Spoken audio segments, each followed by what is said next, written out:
Kuwait के अंदर काम करने वाले लेबर और वर्कर्स एक कंपनी का बड़ा पर्दाफाश हुआ है, जिसमें 8 महीने से वर्कर्स लेबर को सैलरी नहीं मिली है।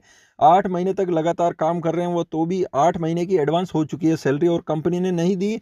उसके बाद भी कंपनी ने सैलरी देने का कोई भी ऐलान फरमान जारी नहीं किया है। तो इसके बाद में जो कुवैत ह्यूमन राइट्स सोसाइटी होती है उसके बाहर उन्होंने स्ट्राइक, सभी लोग वहां पे आके इकट्ठा हो गए सुबह सुबह और बैठ गए। उसके बाद में तो कानूनी कार्रवाई होगी ही होगी। तो उसमें जो मशेरी अल सनद है वो वहाँ के मेन आदमी है कुवैत ह्यूमन राइट्स सोसाइटी के। तो बाद में उन्होंने आके सभी लेबर वर्कर से बात की कि क्या है मामला वगैरह। तो इस टाइप से उन्होंने बताया कि 8 महीने हो गए, सभी लेबर वर्कर्स ने बताया सैलरी नहीं मिली है, कंपनी ने सैलरी नहीं दी है और बहुत बार बात करके देखा तो भी सैलरी देने के बारे में कुछ नहीं कहा।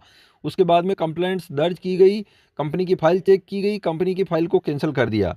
उसके बाद में उनको कहा गया कि बहुत ही जल्द सभी को सैलरी दी जाएगी, कानूनी कार्रवाई होगी कंपनी पे और सैलरी दी जाएगी। तो इसमें अब लेबर वर्कर्स के लिए जो ज़रूरी बात है कि कुवैत के अंदर ऐसी कंपनी जिसकी सैलरी 2-3 महीने एडवांस होगी, एक तो उसमें नए वर्कर्स जो लगते हैं वो बच जाएं। कुवैत में रहते हैं वर्कर्स, काम नहीं है, चाहे वो ऐसे ही बेरोजगार बैठे हुए हैं, लेकिन इस टाइप की जो कंपनियां जिनकी सैलरी एडवांस हो चुकी है 3-4 महीने 5 महीने, तो ऐसी कंपनियों में लगने से बचें। क्योंकि एक तो यहाँ का खर्चा, कुवैत में रहने का खर्चा नहीं निकलेगा, सैलरी नहीं मिलेगी तो, और घर पे क्या भेजेंगे फैमिलीज के पास। इसीलिए ऐसी कंपनियों में लगने से बचें। जो पहले से कर रहे हैं वर्कर्स, जिनकी सैलरी पहले लगातार मिल रही थी, 1-2-3 महीने एडवांस हो गई है, उसके बाद में काम को छोड़ दें। जिनका इकामा उस कंपनी का नहीं है, जिनका इकामा उस कंपनी का होगा तो फाइल बंद होने के डर से वो कंपनी लगातार जो पेपर में लिखी गई सैलरी है वो डालती रहेगी उनके अकाउंट में, जो उस कंपनी के इकामा वाले लेबर हैं। क्योंकि अगर ऐसा नहीं हुआ तो फाइल बंद हो जाती है, कानूनी कार्रवाई होती है। इसीलिए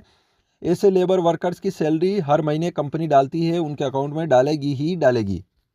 तो मेन ये बातें ज़रूरी रखनी है कि कुवैत में कंपनियां ऐसी एडवांस सैलरी लगती है तो उनमें काम करने से बचें। और जो कर रहे हैं तो बाहर का इकामा है तो काम छोड़ दें। अगर 3-4 महीने एडवांस हो गई है तो क्या फ़ायदा करके।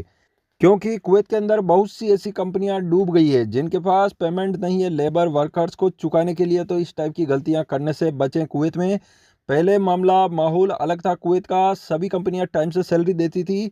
कुछ ही ऐसी कंपनी होती थी जो टाइम से सैलरी नहीं देती थी लेकिन बाद में भी मिल जाती थी। लेकिन अभी माहौल ऐसा नहीं है कुवैत में पहले जैसा। इस टाइप के जो भी वर्कर्स लेबर है कुवैत में रहते हैं तो काम करने से बचें इन टाइप की कंपनियों में। क्योंकि सैलरी लगातार एडवांस होती रहती है, बाद में ज़्यादा बन जाती है तो कंपनी नहीं दे सकती। और फिर बाद में अगर कोई लेबर वर्कर्स इकट्ठा होते हैं तो फिर बाद में कानूनी कार्रवाई होने के बाद मिलती है, लेकिन टाइम लगता है, तब तक खर्चा कैसे निकालोगे।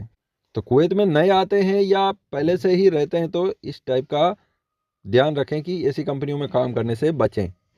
चैनल को सब्सक्राइब ज़रूर करें ताकि कुवैत के आने वाली ज़रूरी इंपॉर्टेंट खबरें मिस ना हो।